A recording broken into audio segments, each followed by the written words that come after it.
Bonjour, shalom, shalom, frères et sœurs, shalom surtout à vous les papas. Aujourd'hui, nous allons parler d'un sujet particulier que vous et moi avons certainement pu faire face.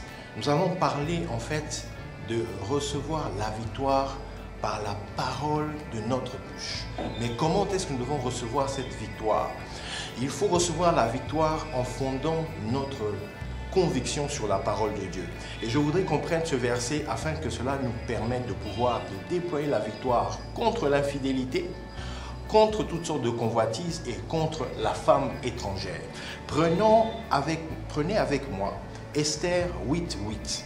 C'est un verset puissant qui va vous permettre, à partir d'aujourd'hui, si vous le prenez, vous l'intériorisez, vous croyez en elle, elle va vous permettre de pouvoir déployer la victoire qui est déjà en vous. Esther 8:8 dit ceci: « Écrivez donc en faveur des Juifs comme il vous plaira, au nom du roi et scellez avec l'anneau du roi. Car une lettre écrite au nom du roi et scellée avec l'anneau du roi ne peut être révoquée. » Amen. Une lettre écrite au nom du roi et scellée avec l'anneau du roi ne peut être révoquée. Ceci peut être traduit comme ceci pour le mariage. Une volonté de Dieu pour votre mariage, déployée ou inscrite au nom du roi des rois, Jésus-Christ de Nazareth, scellé avec le sceau du Saint-Esprit, ne pourra jamais être révoqué. Parce qu'un édit du roi des rois, un édit de Dieu, l'Éternel des armées, le Créateur de toutes choses, a été déployé en votre faveur. Et si ça a été déployé en votre faveur, même pas le diable, même pas les hommes, même pas la séduction, même pas l'esprit d'adultère ne pourra vous renverser ou annuler ce que Dieu a déjà dit sur vous. Donc, si nous considérons ce verset de Esther 8:8, je viens simplement partager avec vous cette pensée du Seigneur qu'il a déposée dans mon cœur. Chers frères, chers papas, chers jeunes hommes, je viens déclarer sur vous que désormais, la parole de Dieu dans votre bouche vous capacite pour écrire une nouvelle histoire. La parole de Dieu dans votre cœur et dans votre bouche vous capacite à partir de maintenant d'écrire une nouvelle histoire et d'annuler toute forme d'oppression contre votre vie qui voulait vous renverser dans toutes sortes de travers comme l'adultère, comme l'immoralité sexuelle, l'infidélité. Je viens vous dire que vos yeux peuvent être sanctifiés. Tout cela à partir de la parole de Dieu. Si vous croyez qu'à partir de la parole de Dieu, vous pouvez tout obtenir, sachez que cela est possible. Mais comment ces choses vont-ils s'accomplir? Ils vont d'abord s'accomplir à cause de la foi que vous mettez dans cette parole et à cause de la déclaration de votre bouche. La Bible dit, c'est en croyant dans le cœur qu'on parvient à la justice et c'est en confessant de la bouche qu'on parvient au salut. Je veux simplement vous dire ceci, c'est que Esther avait une situation compliquée. Esther était sur le point d'être exterminée avec sa nation.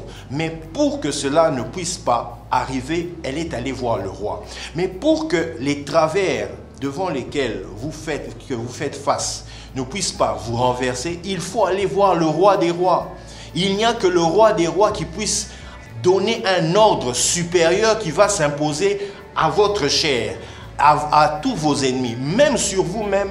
La parole de Dieu va s'imposer et vous n'aurez plus le temps de pouvoir regarder, convoiter la femme d'autrui, la jeune fille qui passe, la jeune fille du quartier. Vous n'aurez même plus ce temps parce que votre chair va devenir inerte, elle va mourir à cause de la parole de Dieu. La Bible dit dans Romains 6 qu'il faudrait passer par la croix, passer par le baptême en la mort et la résurrection de Christ, afin que le corps du péché soit détruit, pour que vous ne soyez plus esclaves du péché. C'est ça, mon frère. Le problème est que tu ne laisses pas ta chair mourir par la parole de Dieu. Tu ne laisses pas ta chair être crucifiée. Or, si tu crucifies ta chair par le pouvoir de la parole de Dieu, laisse-moi te dire que face à toutes sortes de sollicitations, toutes sortes de convoitises, d'envie, tu ne pourras pas déployer le péché. Le péché ne trouvera pas la force de pouvoir t'emmener à tomber parce que tu as déjà la victoire lorsque tu acceptes par la parole de Dieu, de mourir en la chair. Lorsque tu es mort dans ta chair, c'est en ce moment-là que la victoire de Jésus peut être manifestée. La Bible dit que le Saint-Esprit va vous ressusciter. Il ressuscitera aussi vos corps mortels. Comment il ressuscitera vos corps mortels? C'est-à-dire que tu ne vis plus par tes propres forces, par ta propre capacité. Tu n'es plus en train de faire les choses selon tes forces, c'est-à-dire que tu ne vas pas faire d'efforts pour ne pas envier, mais c'est le Saint-Esprit qui te prend en charge. Il faudra à partir de maintenant commencer à prier comme ceci. Seigneur Saint-Esprit, prends-moi en charge. Seigneur Saint-Esprit, j'accepte de passer par le baptême en la mort et la résurrection de Christ, afin que mon corps ne soit plus esclave du péché, afin que ma vie ne soit plus emprisonnée dans toute forme d'esclavage, d'immoralité sexuelle, d'esclavage de l'envie, de la convoitise ou de l'adultère. Ce n'est plus le temps du règne de l'adultère. Mon frère, ma soeur, nous sommes en 2021. Je ne sais pas en quelle année tu regarderas cette émission, mais je te dis qu'en cette époque de la grâce, ce n'est plus le temps de pouvoir se laisser emprisonner dans l'adultère. Du reste, Dieu t'a déjà béni. Il t'a donné une femme magnifique. Mais le problème, c'est que tu regardes à ta vie, à ton foyer, comme si c'était un verre à moitié plein. Or, ce que Dieu t'a donné est déjà plein. Le problème, c'est comment tu considères ce que Dieu a donné. Comment tu considères ton foyer. Tu le vois comme un verre à moitié vide. Mais laisse-moi te dire que la bénédiction que Dieu t'a donnée est déjà pleine. Le foyer, la femme, les enfants que Dieu t'a déjà donnés constituent une pleine bénédiction. C'est pourquoi la Bible nous dit, c'est la bénédiction de l'Éternel qui enrichit et ne la fait suivre d'aucun chagrin. Et si nous revenons dans ce verset 8 du chapitre 8 du livre d'Esther, nous considérons que nous avons toutes choses dans le nom de Jésus, mais par le sceau du Saint-Esprit. Amen. La victoire sur toute forme d'infidélité, la victoire sur toute forme de convoitise, la victoire sur toute forme d'adultère, nous pouvons le manifester que par le nom de Jésus et la puissance du Saint-Esprit. C'est pourquoi, mon frère, je prie avec toi maintenant. Si tu peux te disposer, dispose-toi maintenant, nous allons prier.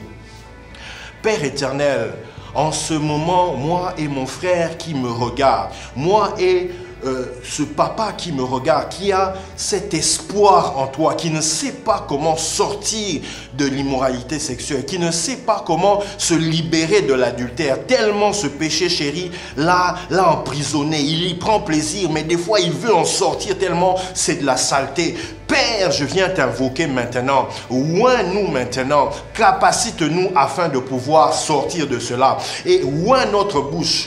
Donne-nous la parole qu'il faut. C'est pourquoi, à partir de ta parole, maintenant, nous déclarons que nous ne serons plus esclaves du péché. Nous ne serons plus esclaves de l'immoralité sexuelle. À partir de maintenant, nous prenons part au baptême en la mort et à la résurrection de Christ, afin que le corps qui était emprisonné, enchaîné sous l'esclavage du péché, l'esclavage de l'immoralité, l'esclavage de l'adultère, l'esclavage de l'infidélité, soit enseveli avec Christ. Nous ressuscitons maintenant avec le Saint-Esprit. Nous ressuscitons maintenant et nous sommes des nouvelles créatures. Désormais, plus aucune femme étrangère ne pourra nous faire tomber. Nos yeux sont sanctifiés par la parole de Dieu. Nos yeux sont sanctifiés par le sang de Jésus. Nos yeux sont consacrés à Dieu. Notre cœur est consacré à Dieu. Désormais, nous appartenons à Dieu. Il a placé sa parole dans nos cœurs. Nous sommes son peuple. Il est notre Dieu. Nous sommes consacrés à lui et nous demeurons avec lui. Nous marchons en nouveauté de vie et nous ne serons plus jamais esclaves du péché, plus jamais esclaves de l'immoralité ni de l'adultère. Nous demeurons fidèles à Dieu, fidèles à notre femme, fidèles à la parole de Dieu et nous marcherons dans la victoire jusqu'au bout par le Saint-Esprit. Nous le déclarons ainsi au nom du roi des rois, Jésus-Christ de Nazareth, et nous scellons ces paroles par le sceau du Saint-Esprit. Nous le déclarons au nom de Jésus-Christ. Amen. Soyez bénis et retrouvons-nous pour la prochaine fois dans Secret des Papas.